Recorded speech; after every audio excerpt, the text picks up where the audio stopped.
আসসালামু আলাইকুম। Extra computer training centre থেকে আমি সুরভি আফরিন আপনাদের সবাইকে অভিনন্দন। আজকে আমি শিখাবো কিভাবে এক্সেলের পেজে বর্ডার দিতে হয়।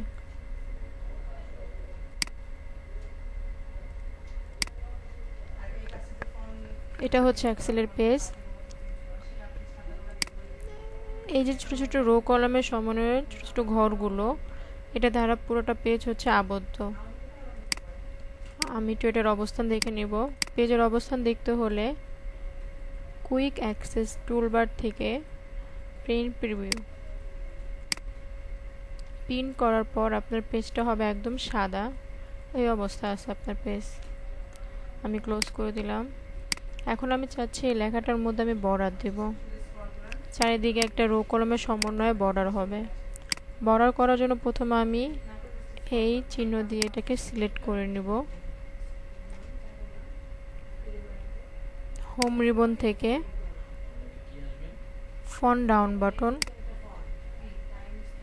বর্ডার, আউটলাইন মানে চারিদিকে। এখানে তিনটা অপশন আছে, নান, আউটলাইন, ইনসাইড। নন আউটলাইন ইনসাইড। আউটলাইন মানে হচ্ছে চারিদিকে, বর্ডারের চারপাশে দেওয়ার জন্য আউটলাইন। ইনসাইড মানে ভেতরে। এখানে আমি আউটলাইন প্লাস ইনসাইড দিলাম। ওকে। এখন আমি প্রিন্ট প্রিভিউতে যাব। পেজের চারপাশে একটা বর্ডার হয়ে গেছে, আউটলাইন প্লাস ইনসাইড। এখন আমি আবার ক্লোজ করে দিব। আমি আবার সিলেক্ট করব ফন্টে ডাউন বাটন, বর্ডার, আমি নন করে দিব।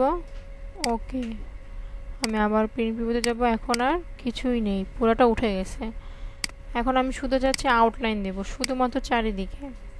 আমি আবার সিলেক্ট করব ফন্টে ডাউন বাটন, বর্ডার, আউটলাইন। ওকে। আমি আবার গিয়ে দেখব। এখন চারিদিকে হয়েছে মাত্র, কিন্তু আমার ভেতরে বর্ডারগুলো আসে নাই। এখন আমি ভেতরে বর্ডার শুধুমাত্র লম্বা দাগটা দিব।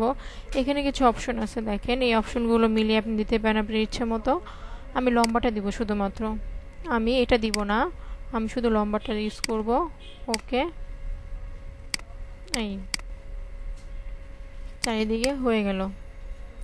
এখন একটা, দুইটা, তিনটা কলাম হয়ে গেল, আর রো একটাই হলো। এখন যদি আমি আবার ভেতরে দিতে চাই, সেক্ষেত্রে আমি বর্ডার থেকে আবার এই দাগটা দিয়ে দিব।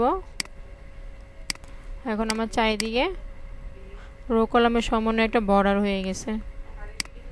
এইভাবে আমরা এক্সেলের কাজে বর্ডারের কাজটা করে থাকি। এক্সেলের পেজে আমরা বর্ডার ইচ্ছা মতো ব্যবহার করতে পারি। যতটুকু যেভাবে প্রয়োজন সেভাবে আপনি বর্ডার ইউজ করতে পারবেন।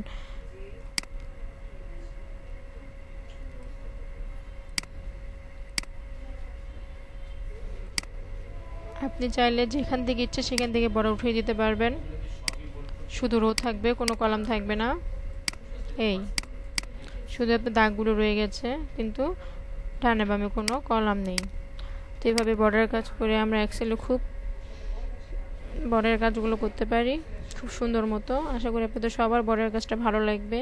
আর এই কাজটা অনেক গুরুত্বপূর্ণ কাজ। এটাকে সুন্দর মতো আয়ত্ত করতে পারলে আপনি বর্ডারের যে কোনো কাজ করতে সহজে করতে পারবেন।